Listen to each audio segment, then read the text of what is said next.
আপনি কি জানেন পৃথিবীতে জিনার সূচনা কখন এবং কিভাবে হয়েছিল? পৃথিবীতে কোন নাফরমান ব্যক্তি সর্বপ্রথম জিনার গুনায় লিপ্ত হয়েছিল? এবং ইসলামে জেনাকারীর শাস্তি কি? জানতে হলে ভিডিওটি শেষ পর্যন্ত দেখতে থাকুন।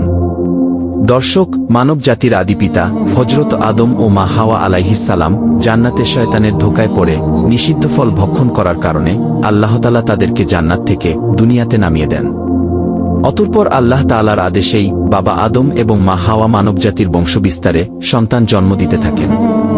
হযরত মা হাওয়া আলাইহিসসালাম একসঙ্গে জোড়ায় জোড়ায় একটি পুত্র ও একটি কন্যা সন্তান যমজভাবে জন্ম দিতেন। এভাবে তিনি 40 জোড়া সন্তান জন্ম দিয়েছেন। তৎকালীন আল্লাহর বিধান অনুযায়ী প্রথমবারের পুত্রের সাথে দ্বিতীয়বারের কন্যা এবং দ্বিতীয়বারের পুত্রের সাথে প্রথমবারের কন্যার বিবাহ হতো। তখনকার শরিয়াত অনুযায়ী এইরূপ বিবাহ দরকার ছিল, কারণ তখন হযরত আদম এবং মা হাওয়া ছাড়া পৃথিবীতে আর কোনো মানবী ছিল না। তাদের পুত্র ও কন্যা সকলেই ভাইবোন, কাজেই ভাইবোনদের মধ্যে বিবাহ না হলে তারা সকলেই অবিবাহিত থেকে যেত, ফলে পৃথিবীতে আর বংশবৃদ্ধি হতো না। তাই বাবা আদম ও মা হাওয়া আলাইহিসসালামের প্রথম 2 জোড়া সন্তান যথা হাবিল ও লিউজা এবং কাবিল ও আকলিমা ভূমিষ্ঠ হল। শরিয়াত অনুযায়ী প্রথম তরফার ছেলে হাবিলের সাথে দ্বিতীয় তরফার মেয়ে আকলিমার বিয়ে, এবং দ্বিতীয় তরফার ছেলে কাবিলের সাথে প্রথম তরফার মেয়ে লিউজার বিবাহ স্থির হল। কাবিলের যমজ বোন আকলিমা ছিল হাবিলের যমজ বোন লিউজার অপেক্ষা অনেক সুন্দরী। কিন্তু যেদি কাবিল তার যমজ বোন আকলিমাকে বিবাহ করবে, কেননা সে অপরূপ সুন্দরী, কিন্তু তৎকালীন শরিয়াত মতে তারা বৈধ ছিল না। হযরত আদম আলাইহিসসালাম তার ছেলে কাবিলকে বুঝাতে লাগলেন, কিন্তু কাবিল তার সিদ্ধান্তে অনড়, বাবার নির্দেশনা আমলে নিল না। হযরত আদম আলাইহিসসালাম সমস্যায় পড়ে গেলেন। এমন সময় আল্লাহর নিকট হতে আদেশ আসলো, হাবিল ও কাবিল উভয়কে আল্লাহর রাস্তায় কুরবানি করতে হবে। যার কুরবানি আল্লাহর দরবারে গৃহীত হবে সেই আকলিমাকে বিবাহ করবে। কাবিল নিজে কৃষি কাজ করত, ফলে সে কিছু গম ও তরকারি আল্লাহর নামে উৎসর্গ করল। আর হাবিল মেষ চড়াত, তাই মোটাসোটা একটি মেষ আল্লাহর নামে উৎসর্গ করতে তারা দুজনে একটি পাহাড়ের চূড়ায় রেখে আসলো। লক্ষণীয় হল, কৃষিকাজ ও পশুপালন এটা পৃথিবীর সূচনা কাল থেকেই চলে আসছে। আল্লাহ তাআলা পৃথিবী আবাদ করতে দরকারি সকল জ্ঞান নবীদের মাধ্যমে মানব জাতিকে শিখিয়েছেন। অথচ আমরা মানব জাতি কল্পনাপ্রসূত ভুল ইতিহাস পড়ে থাকি, আদিম মানুষ নাকি কোনো কৃষি কাজেই জানত না। অথচ বাস্তব সত্য, ইতিহাস তার বিপরীত। সুতরাং হাবিল ও কাবিল দুজনের কুরবানি পাহাড়ে জমা রাখা হল। তখনকার নিয়ম অনুযায়ী আকাশ থেকে অগ্নিশিখা এসে যার কুরবানি জ্বালিয়ে পুড়িয়ে দিত তার কুরবানি কবুল বলে বিবেচিত হতো।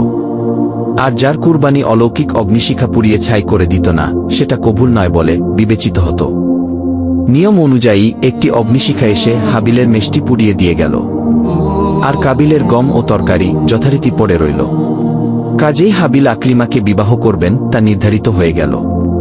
হাবিল ছিল সহজ সরল প্রকৃতির এবং ধর্মপ্রাণ, আর কাবিল ছিল শয়তানের অনুগামী হিংসুক। কাবিলের কুরবানি গৃহীত না হওয়ায় তার মনে হিংসা উদ্বেগ হল। সে এতটাই উত্তেজিত হয়ে পড়ল যে ক্রোধের বশবর্তী হয়ে হাবিলকে হত্যা করার মনস্থ করল। কুরআনে আল্লাহ তাআলা ইরশাদ করেছেন, অতঃপর তার অন্তর তাকে তার ভাইকে হত্যার প্রতি উদ্বুদ্ধ করল এবং সে তাকে হত্যা করল, ফলে সে ক্ষতিগ্রস্তদের অন্তর্ভুক্ত হয়ে গেল। আর এটাই ছিল পৃথিবীর ইতিহাসের সর্বপ্রথম মানব হত্যা। হাবিলকে হত্যার পর কাবিলের মনে ভয় হতে লাগল যে পিতা জানতে পারলে ইহার কঠিন বিচার হবে। তাই হাবিলের মৃতদেহ কি করা যায় বা তার লাশ লুকিয়ে রাখা যায় কিনা চিন্তা করতে লাগল। সুপ্রিয় দর্শক, আজও হত্যাকারীরা কাবিলের মতোই কুচিন্তা করে থাকে। বর্ণিত আছে, কাবিল তার ভাই হাবিলের লাশ 7 দিন পর্যন্ত কাঁধে বহন করে বিভিন্ন জায়গায় ঘুরতে থাকে, কিন্তু কি করবে কিছুই বুঝে উঠতে পারছিল না। এই পরিস্থিতিতে কাবিল দেখতে পেল 2টি কাক মারামারি করতে করতে একটি অপরটিকে মেরে ফেলল। তারপর জীবিত কাকটি তার ঠোঁট দ্বারা মাটি খুঁড়ে গর্ত করে মৃত কাকটিকে ওই গর্তের মধ্যে পুঁতে উপরে মাটি দিয়ে সমানভাবে ঢেকে উড়ে চলে গেল। কাবিল ব্যাপারটি মনোযোগ সহকারে প্রত্যক্ষ করল আর ভাবল, আমি যদি কাকের ন্যায় করি সেটা তো ভালোই হয়, আমার একটা কাকের সমান বুদ্ধিও নেই। অতঃপর সে কাকের প্রদর্শিত নিয়মে মাটি খুঁড়ে হাবিলের লাশ মাটির নিচে পুঁতে রেখে চলে গেল। আল্লাহ তাআলা বলেন, অতঃপর আল্লাহ তাআলা এমন একটি কাক প্রেরণ করলেন, সে মাটি খনন করেছিল যাতে তাকে শিক্ষা দেয় যে আপন ভ্রাতার মৃতদেহ কিভাবে আবিত করতে হবে। মাটিতে পুঁতে রাখার পর কাবিল বলল, আফসোস, আমি কি এই কাকের সমতুল্য হতে পারলাম না যে আপন ব্রাদার মৃতদেহ মাটি দ্বারা ঢেকে দেয়। অতঃপর সে অনুতাপ করতে লাগল। অতঃপর কাবিল উক্ত নিয়মে নিজ ভ্রাতার লাশ গোপন করে ফেলল এবং সে নিজে খুবই লজ্জিত হয়ে গেল। পাপিষ্ঠ কাবিল বাড়িতে ফিরে এসে তার বোন আকলিমাকে নিয়ে বাড়ি থেকে পালিয়ে গেল। এদিকে বাবা আদম আলাইহিসসালাম হাবিলের মৃত্যুর খবর পেয়ে ভীষণভাবে দুঃখ পেলেন। অতঃপর তিনি নিখোঁজ হওয়া কাবিল ও আকলিমার সন্ধান করল, কিন্তু তাদেরকে খুঁজে পেল না। আল্লাহর অবাধ্য নাফরমান কাবিল তার যমজ বোন আকলিমাকে নিয়ে গহীন জঙ্গলে চলে যায় এবং তারা শয়তানের ধোকায় পড়ে দুজনে জিনায় লিপ্ত হয়। অতঃপর তারা শয়তানের কুমন্ত্রণায় অগ্নি পূজাও শুরু করে। তারিখের বর্ণনা অনুযায়ী কাবিল ও তার যমজ বোন আকলিমা সর্বপ্রথম পৃথিবীতে জেনায় লিপ্ত হয় এবং তারাই সর্বপ্রথম প্রকৃতি পূজা শুরু করে। এদিকে হযরত আদম আলাইহিসসালাম দীর্ঘদিন কান্নাকাটি করেন। অবশেষে আল্লাহ তাআলা একটি পুত্র সন্তান দান করেন, যার নাম হল শীস আলাইহিসসালাম। মহান আল্লাহ তাআলা তাকে নবুয়াতের সুমহান মর্যাদায় ভূষিত করেন। হযরত আদম আলাইহিসসালামের হায়াতে জিন্দেগি শেষ হয়ে আসলো। তিনি তার সকল পুত্রকন্যা এবং উপদ্রদের থেকে একসাথে সৎভাবে চলার উপদেশ দিলেন। তিনি বললেন তার মৃত্যুর পর শীস তার প্রতিনিধি হবেন। তার উপদেশ মতো চলার জন্য সকলকে পরামর্শ দিয়ে চিরবিদায় নিলেন। আদিপিতা হযরত আদম আলাইহিসসালাম ইন্তেকালের পর হযরত শীস আলাইহিসসালাম তার প্রতিনিধি হলেন। সুপ্রিয় দর্শক, জেনাকারী ব্যক্তি যদি অবিবাহিত হয় তাহলে তাকে 100টি বেতের আঘাত ও 1 বছরের দেশান্তর করতে হবে।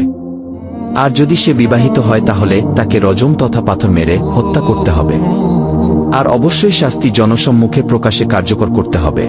এটা হলো জেনাকারীর দুনিয়ার শাস্তি। আর পরকালে রয়েছে কঠিন আযাব যদি সে ইস্তেগফার না করে মৃত্যুবরণ করে।